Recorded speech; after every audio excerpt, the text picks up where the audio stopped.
Olá, eu sou a professora Roberta, professora de Ciências no 7º ano. Nesta aula, nós vamos conversar sobre o reino planta e quais são os grupos vegetais que estão presentes dentro desse reino. Mas antes, vamos observar esta imagem. Gostaria de perguntar para vocês quais são os seres vivos presentes nessa imagem. Pois bem, muitos de vocês falaram na onça e outros animais que podem estar escondidos no meio da vegetação. Mas gostaria de lembrá-los que plantas também são seres vivos e são tão ou a mais até diversas que alguns animais e outros grupos de seres vivos no planeta Terra. Então, nesta aula, nós iremos conversar um pouco sobre a diversidade de plantas e classificá-las em 4 grupos vegetais, ok? Mas antes, vamos retomar o que nós vimos nas aulas anteriores. O reino planta apresenta 3 características que, em conjunto, o distinguem de outros reinos de seres vivos. As plantas, elas são eucariontes, pois possuem célula com núcleo, são pluricelulares, pois apresentam muitas células, e são autótrofas, pois produzem seu próprio alimento através da fotossíntese. Vamos lembrar também da célula vegetal. A célula vegetal é eucarionte, pois apresenta núcleo e outras organelas. Mas as 3 principais estruturas que a diferenciam da célula eucarionte animal são a parede celular, o vacúolo e o cloroplasto. Lembrando que o cloroplasto é a organela responsável pela fotossíntese. Nesta imagem, nós temos uma foto de microscopia eletrônica ampliada 13.500 vezes. Essa foto representa várias células vegetais e cada estrutura está colorida artificialmente, já que no microscópio eletrônico não é possível utilizar corantes ou ver a cor real das células. Em azul e em azul claro, nós temos o núcleo. Em verde, a representação dos cloroplastos. Em amarelo mais escuro, as mitocôndrias. E em amarelo mais claro, o citoplasma. Podemos distinguir as células pela parede celular, o contorno em linha mais escura. Vamos ver agora um pouquinho sobre a diversidade das plantas e como elas podem ser classificadas. Inicialmente, podemos separar as plantas em 2 grandes grupos. As plantas avasculares, sem tecidos condutores de seiva, e as plantas vasculares, que apresentam tecidos condutores de seiva. Esses tecidos condutores de seiva se assemelham aos vasos sanguíneos dos animais, certo? E eles, nas plantas, vão ter a função de transportar água e nutrientes produzidos pela fotossíntese. Nas plantas avasculares, com o prefixo A na frente, significando negação, ou seja, avasculares é não vascular, nós vamos ter como exemplo as briófitas, representada pelos musgos, certo? Já as plantas vasculares, que apresentam tecidos condutores de seiva, podem ser subdivididas em 2 subgrupos. As sem sementes, famosas na casa das avós, que são as samambaias, e as com sementes. Dentro das com sementes, nós vamos ter 2 outros subgrupos. As sem frutos, que são as gimnospermas ou pinheiros. Nós nos alimentamos, principalmente nessa época do ano aqui do Paraná, é muito comum o pinhão, que é uma semente de uma gimnosperma, araucária.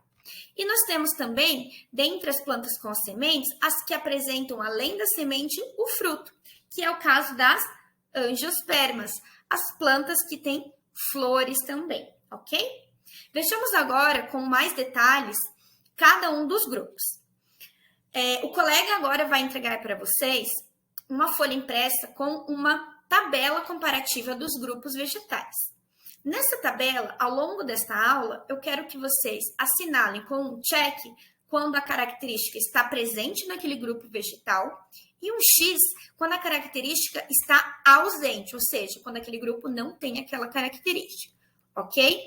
Então, preste atenção e ao final de cada grupo, nós iremos fazer a correção da tabela para aquele grupo, ok?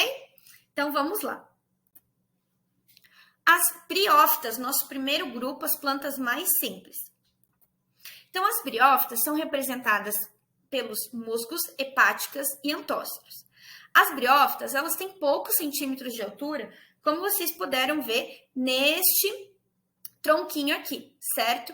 Neste tronquinho estão várias plantinhas,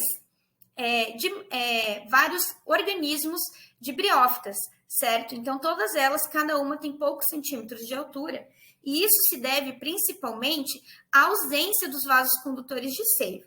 Já que essa planta não tem vasos condutores de seiva, ela necessita enviar a água e os nutrientes célula a célula, o que torna o processo mais difícil e impede que a planta cresça pouco mais que alguns centímetros.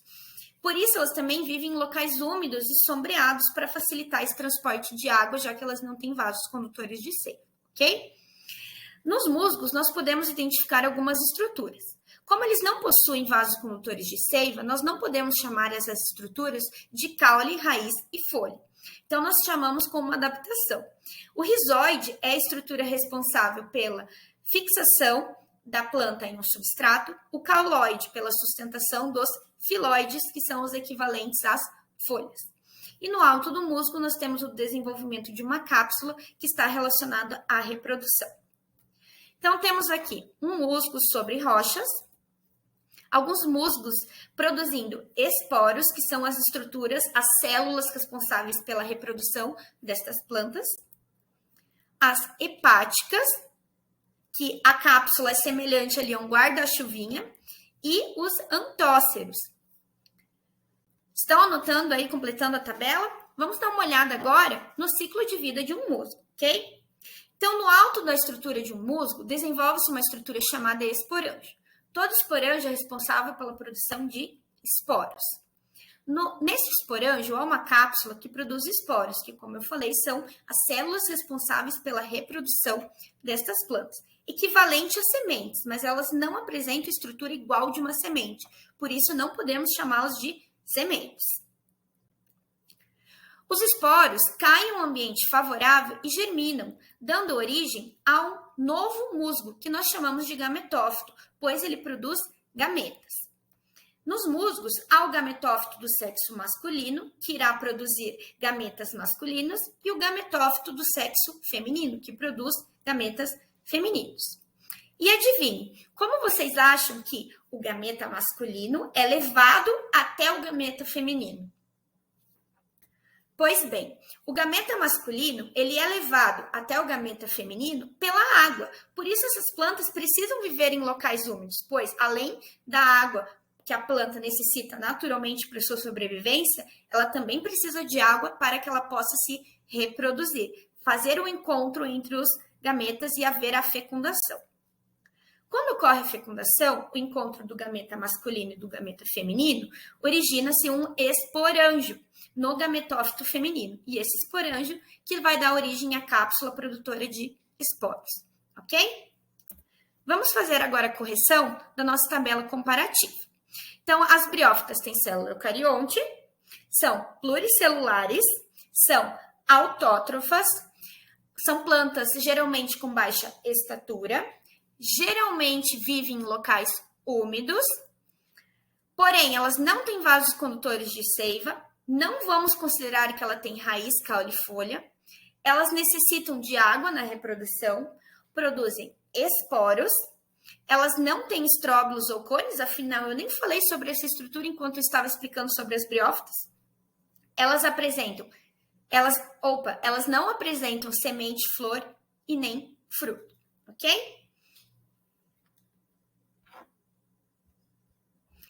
Pessoal, então, vamos pausar a aula agora, tá? Na próxima aula, nós iremos continuar falando sobre os outros grupos de plantas. Então, guardem, colhem a folha de vocês no caderno e gostaria de saber se vocês têm alguma dúvida. Vamos recapitular rapidamente, então, quais são as características das plantas. Todas apresentam célula eucarionte, elas são pluricelulares e autótrofas, isso para qualquer grupo de plantas.